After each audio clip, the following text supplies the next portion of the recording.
Hello guys, welcome back to Telugu cinema ముచ్చట్లు. Last వీకే release కావాల్సిన రాజు Yadav single screens కొన్ని close అని అనౌన్స్ చేయడం వల్ల పోస్ట్పోన్ అయ్యి ఈ వీక్ రిలీజ్ అయింది. గెటప్ సీను మెయిన్ లీడ్లో యాక్ట్ చేసిన ఈ కామెడీ డ్రామా ట్రైలర్తోనే అందరి అటెన్షన్ని గ్రాప్ చేసింది. మంచి ఇంట్రెస్టింగ్ పాయింట్తో తీసిన ఈ మూవీ ఎలా ఉంది అనేది ఈ రోజు వీడియోలో చూసిద్దాం. స్టోరీ ఏంటంటే డిగ్రీ ఫెయిల్ అయ్యి ఖాళీగా ఊర్లో తిరుగుతూ ఉంటాడు మన రాజు యాదవ్. ఒకరోజు ఫ్రెండ్స్తో క్రికెట్ ఆడుతుంటే బాల్ తన మొహానికి తగిలి స్టిచెస్ పడతాయి. అయితే స్టిచెస్ సరిగా వేయకపోవడంతో తన మొహం ఎప్పుడూ నవ్వుతూ ఉండేలాగా తయారవుతుంది. ట్రీట్మెంట్ చేసి తన మొహం మళ్ళీ నార్మల్ అవ్వాలంటే చాలా ఖర్చు అవుతుందని డాక్టర్స్ చెప్తారు. ఫైనల్గా రాజు యాదవ్ ఈ ప్రాబ్లంతో లైఫ్ని ఎలా లీడ్ చేశాడు, స్వీటీ తన లైఫ్లోకి వచ్చాక తన లైఫ్ ఎలా మారింది అనేది మిగతా కథ. జబర్దస్త్ షో నుంచి కొంతమంది కమెడియన్స్ హీరోలు, డైరెక్టర్లు అవ్వడం చూసాం. ఇక ఇప్పుడు గెటప్ సీను కూడా ఈ సినిమాతో హీరో అయిపోయాడు. అయితే హీరో అనగానే కమర్షియల్ సినిమాతో ఎంట్రీ ఇవ్వకుండా తనకి సూట్ అయ్యే స్టోరీతో ఎంట్రీ ఇవ్వడం మెచ్చుకోదగ్గ విషయమే. ఇక సినిమా కోర్ ఐడియా ఏదైతే ఉందో బాల్ మొహానికి తగిలి ఎప్పుడూ స్మైలింగ్ ఫేస్తో ఉండడం అనేది మంచి interesting idea. And cinema starting నుంచి ఎక్కడా టైం వేస్ట్ చేయకుండా డైరెక్ట్ స్టోరీలోకి వెళ్ళిపోయి మంచి కామెడీ సీన్స్తో వెళ్తూ ఉంటుంది.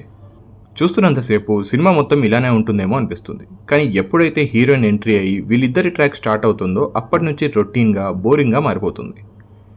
ఇదే ఐడియా చుట్టూ మంచి కామెడీ జనరేట్ చేసే సీన్స్ రాసుకొని త్రూ అవుట్ సినిమా తీసుంటే డెఫినెట్గా చాలా ఎంగేజింగ్గా ఉండేది. కానీ డైరెక్టర్ కృష్ణమాచారి మాత్రం దాన్ని పక్కన పెట్టేసి సినిమాని వేరే ట్రాక్ ఎక్కించి ఎటో తీసుకెళ్ళిపోయాడు. ఫస్ట్ హాఫ్ కొన్ని కామెడీ సీన్స్తో పర్లేదనిపించిన సెకండ్ హాఫ్ అయితే అనిపిస్తుంది. పెర్ఫార్మెన్స్ విషయానికి వస్తే గెటప్ సీను ఎంత మంచి యాక్టర్ అనేది ఇప్పటికే ప్రూవ్ అయిపోయింది. ఇక రాజు క్యారెక్టర్ని కూడా చాలా బాగా పోర్ట్రే చేశాడు. త్రూ అవుట్ సినిమా స్మైలింగ్ ఫేస్ని మెయింటైన్ చేస్తూ చేసిన పర్ఫార్మెన్స్ చాలా బాగుంది. హీరోయిన్గా చేసిన అంకిత ఖారత్ జస్ట్ ఓకే. ఇక మిగతా యాక్టర్స్ అందరూ కూడా ఉన్నంతలో బాగానే చేశారు.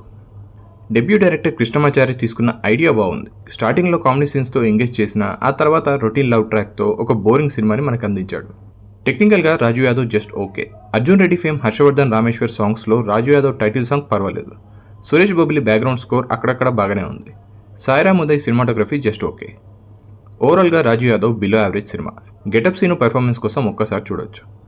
That's it guys. ఒకవేళ మీరు ఈ సినిమా చూస్తుంటే మీకు ఎలా అనిపించిందో కామెంట్స్లో మెన్షన్ చేయండి. అండ్ ఈ వీడియో నచ్చితే ఒక లైక్ కొట్టి మా ఛానల్కి సబ్స్క్రైబ్ చేసుకోవడం మాత్రం మర్చిపోకండి. Thank you for watching this video.